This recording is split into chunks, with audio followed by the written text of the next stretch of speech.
Umatnya Nabi itu orang yang paling bisa berlogika, terutama ulama-ulamanya, karena mewarisi dari para nabi.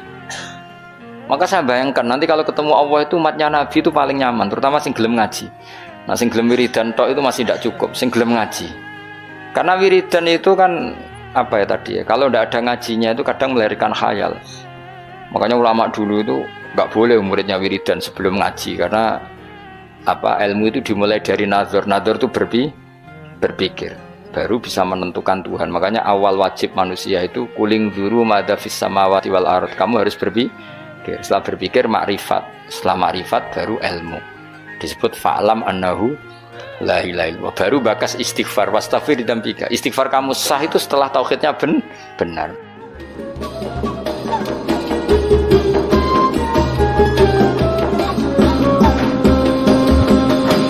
Nanti orang masuk surga itu berkelompok, orang masuk neraka juga napa? Berkelompok. Dadi wasiqal ladzina taqaw rabbahum ilal jannati napa? Sumara. Terus wasiqal ladzina kafaru napa? Wasiqal ladzina taqaw rabbahum ilal jannati sumara. Nggih wasiqal ladzina kafaru ila jahannam napa? Sumara. Sama-sama kita ini kelompok. Nah, kemudian kelompok itu ya ada sisi positifnya, yaitu rapati wedi mergo bareng-bareng. Nah, sisi negatifnya itu berkategori, no? Berkategori. Jadi misalnya ini cerita-cerita ning dunia wali. Ketika kita iman tuh kategorinya wong iman apa wong kafir? Wong iman. Jadi kategori itu status. Sehingga apapun faseknya kita karena iman tetap diletakkan bareng wong sing iman. Itu dulu ukurannya. Yang kafir apapun soleh sosialnya tetap dikategorikan orang apa? Kafir. Apapun soleh sosialnya. Kemudian di internal kategorisasi itu, misalnya sama-sama mukmin, terus ada yang mukmin fasik, mukmin soleh, setengah soleh, mukmin gaduh-gaduh, ya supaya ada semacam-macam lah, umat Islam atau Islam sing kumat. Tapi itu tetap berkategori apa? Mukmin. Sampean harus percaya itu. Nah, terus ngendikane pangeran yaumanad ukulla unasim bi imamihim. Kemudian manusia itu tak panggil sesuai status itu, kemudian tak panggil pemimpinnya. Nah, di sini ulama ahli sunnah berpendapat, makanya orang itu harus punya imamul madzhab, imam dia yang diikuti dalam apa? Bermadzhab. Karena nanti yang bertanggung jawab itu imamnya. Jadi kemana masyhur guru nane Ki Bisri Abe Mbah Mus. Enak ditakoki pangeran rombongan. Takoki ketuane napa? Ketuane. Itu sebetulnya bukan guyonannya Ki Bisri, itu guyonan dari Syekhona Khalil. Masyhur itu dulu Syekhona Khalil Bangkalan itu gurunya Mbah Hasyim Asy'ari itu. Itu kalau nalkin mayit sing wis matek ning kuburan itu. Ya Ji, aku sibuk ape mulang. Pokoke nek ditakoki mending ngenteni aku. Dadi nek ditakoki pangeran. Itu kayaknya bisa ditiru itu talqin apa? Jadi misalnya kowe kan nak mati tapi aja mati sik kan ora. Yo teng kreting nek ditakoki mending ngenteni Gus Pak ketuane. Dan dengan aku mati takoki pangeran yang mending ngenteni ketuaku. Misalnya Mbah Mun ngenteni ketuane sampai tok Kanjeng Nabi. Pas tok Kanjeng Nabi mungkar nakir serawani. Jadi itu tak warai ya. Jadi, nah. Tapi nak kowe ra bakat keramat, muni ngono wis dijiotosi. Mergo dijiotosi karena dianggap itu. Nah, kula pun punya sekian cara untuk mengalahkan malaikat itu. Jadi sampean bisa neriru ijazah saya. Tapi itu syaratnya ngalim agak berat. Itu ada kiai ditanya, "Marabbuka?" Itu jawabnya lucu. Sing mulang tauhid ning donya iku aku. Kowe ora tau mulang malah takok. Maksudnya saya ini guru tauhid apa? Nah, aku itu semuanya lagi Datul Awam. Sok poso ini saya nanti baca Jawharatul Tauhid. Karangannya Ibrahim Al-Laqani yang nyarai Mbah Mun. Jadi nanti puasa nanti saya. Karena untuk tadi untuk jawab malaikat. Guru tauhid ditakoki marabbuka supaya punya peradaban. Malaikat itu punya peradaban. Masuk guru tauhid ditakoki apa? Marabbuka. Itu sudah saya niatkan itu. Sudah itu. kamu nggak boleh mengingkari keramatnya para wali karena setelah mukjizat itu adanya keramat kayak Sayyidah Maryam. Makanya menurut mazhab Ahlussunnah kita harus diantara yang harus kamu imani adalah adanya keramat. Keramat itu di bawah mukjizat. Kalau mukjizat milik Nabi, kalau keramat milik para wali. Contoh paling gampang itu Maryam. Maryam itu nggak mungkin Nabi karena syaratnya Nabi harus lelaki. Tapi beliau punya keramat yang bahkan Nabi Zakaria itu ngakui keramatnya Maryam. Anna lagi hada qalat huwa min indillah. Karena Maryam itu selalu dapat makanan yang tidak wajar. Dan itu disebut keramat karena Maryam tidak mungkin berstatus apa? Nabi karena beliau perempuan. Semua nabi adalah laki-laki. Kamu tidak usah protes secara gender. Kenapa nggak boleh perempuan jadi nabi? Ya malah ribet. Pas ngaji suwi, gue kayak delok raine apa ngaji kan udah jelas. Karena nggak mungkin nabi terus nggak cantik, nggak boleh. Nabi jelek itu nggak boleh.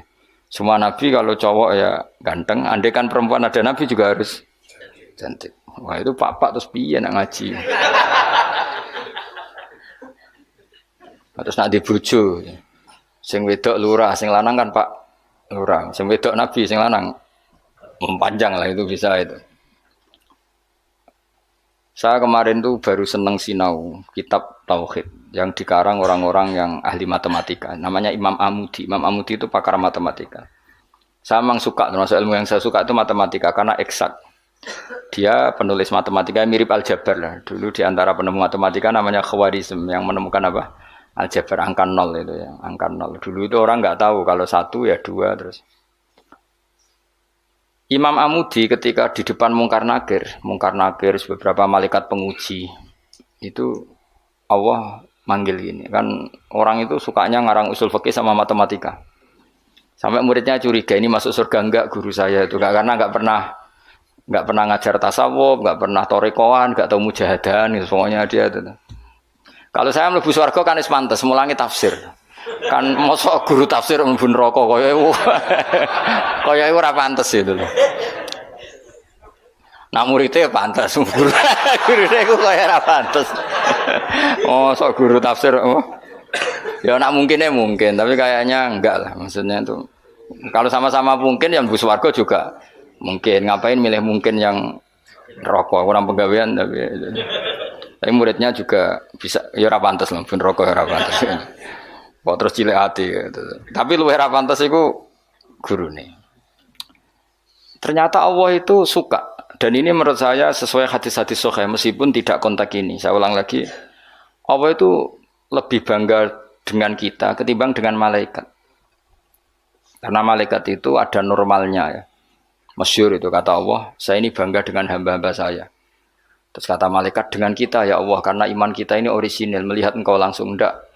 Bangkune kira iman wong ning ngarepku, kowe roh kekuatanku, roh aras, roh kursi, roh alam malakut, alam jabarut.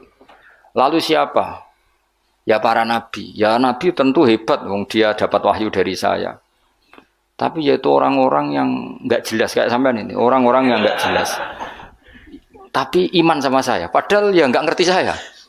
Kok sampean kan ngerti Allah ya ora, ngerti nabi ya ora, ngerti swarga ya ora, ngerti neraka ora. Tapi wedine neraka iku nganti nangis, ya Allah, jangan sampai saya masuk neraka. Guayane iku koyo paham. Jadi ini yang dibanggakan Allah. Kalau malaikat sama nabi itu kan normal. Ya tentu Allah sangat bangga karena tapi kan ada unsur normalnya, apa? Nah, tapi ada orang yang cara melihat Allah itu dengan ilmu matematika. Imam Amudi itu akhirnya dipanggil Allah ketika muridnya mimpi itu. Lalu engkau di mana guru? Allah perlakuan kepada engkau gimana? Wong penggaweane mau ngomong matematika. Jadi dia itu guru matematika. Tapi mulang usul fikih. Tapi dulu guru itu enggak digaji terus enggak PNS enggak ya guru saja. Ikhlas. Karena enggak ingin umatnya Nabi bodoh. Nah, gue kan enggak ingin kamu miskin terus mulang karena. Jadi itu beda sekali. Jadi dulu itu di mana-mana dulu guru ora rido nak umat Kanjeng Nabi bodoh. Kayak kula niki guru tenan, ora rido nek umat Nabi bodoh. Nah, kowe kan gak mulang mergo ora rido nek kowe miskin. Akhirnya golek sing gaji, nek gajine kurang ya pindah. Pokoke iku ora guru iku. Iku pekerja napa? Tapi ya apik lah timbang nyolong. Ya, tapi ya ndak kelasnya guru. Maksudnya guru itu ya orang yang selalu mengajar itu guru. Jadi gaji maupun Tidak kaji itu. Kalau itu profesi apa? Tapi ya baik. Imam Amudi itu ngipi muridnya tuh ngipi itu malaikat dikumpulkan sama Allah.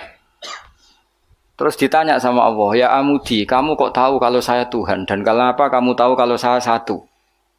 Wahid itu satu. Kan tadi Allah mengingatkan saya ini Al-Wahidul Qahar, zat satu. Terus dari Imam Amudi, ya malaikat Allah, hei para malaikat, kamu harus belajar matematika. Malaikat diam semua, karena asing kan. Matematika itu asing. Ini betul, ini kisah wali. Sampean kan gak wali, jadi rara ceritanya. Ini ada di kitab-kitab dan semua wali pasti tahu cerita itu.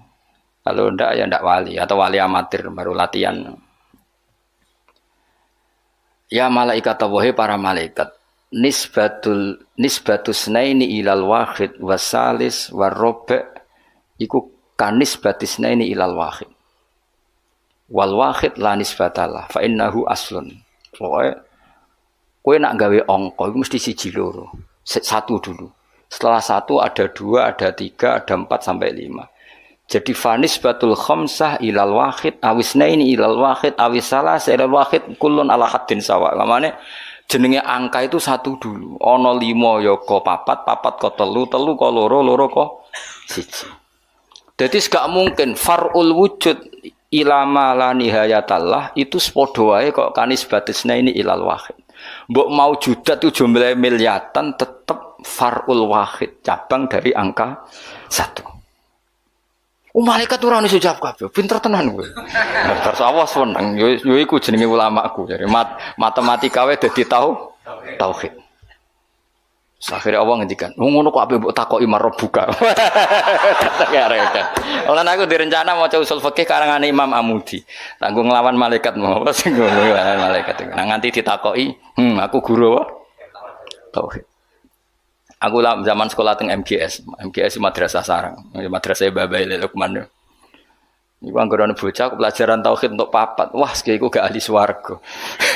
Mergo tauhid jeblok. Tapi anggere sing tauhide untuk 7 8 senajan to fikih 5, tasawuf papat itu ahli swarga.